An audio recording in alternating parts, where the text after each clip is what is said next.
இன்னைக்கு ஒரு வேலையை முடிக்கணும், ஒரு ஒரு இடத்துக்கு போகணும், அப்புறம் அந்த டைமிங் வந்து ரொம்ப கரெக்டாக கீப்பப் பண்ணணும் அப்படிங்கிற எண்ணம் அவங்களுக்கு பெருசாக இருக்காது. ஒரு சரியான நேரத்துக்கு சரியான இடத்துக்கு போகணும் அப்படிங்கிற ஒரு எண்ணம் இருக்காது. அப்புறம் பார்த்துக்கலாம் அப்படின்னு சொல்லிட்டு அதை கிடப்பில் போட்டுருவாங்க. அந்த மனோபாவம் அப்புறம் பார்க்கலாம் அப்படிங்கிற மாதிரி அந்த மனோபாவம் அவங்களுக்கு ரொம்ப அதிகமாக இருக்குது. சனி அஸ்தங்கம் ஆயிடுச்சுனாவே தொழில் சம்மந்தமான எல்லா விஷயங்களும் பார்த்தீங்கன்னா அந்த எல்லா தகவலும் வாய்ப்புகளும் சந்தர்ப்பங்களும் அவங்கள தேடி வர்றதே இல்லை, வர்றதில்லை, வரதும் வராது. இவங்க தான் அதை தேடி தொழில் சம்மந்தமான எல்லா விஷயத்தையும் இவங்க தான் தேடி தேடி தேடி போகணும்.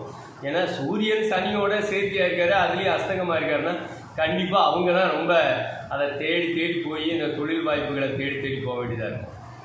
தொழில் வாய்ப்புகள் சம்மந்தமான தகவல்கள் வந்து அவங்களுக்கு மேக்சிமம் கிடைக்கவே கிடைக்காது.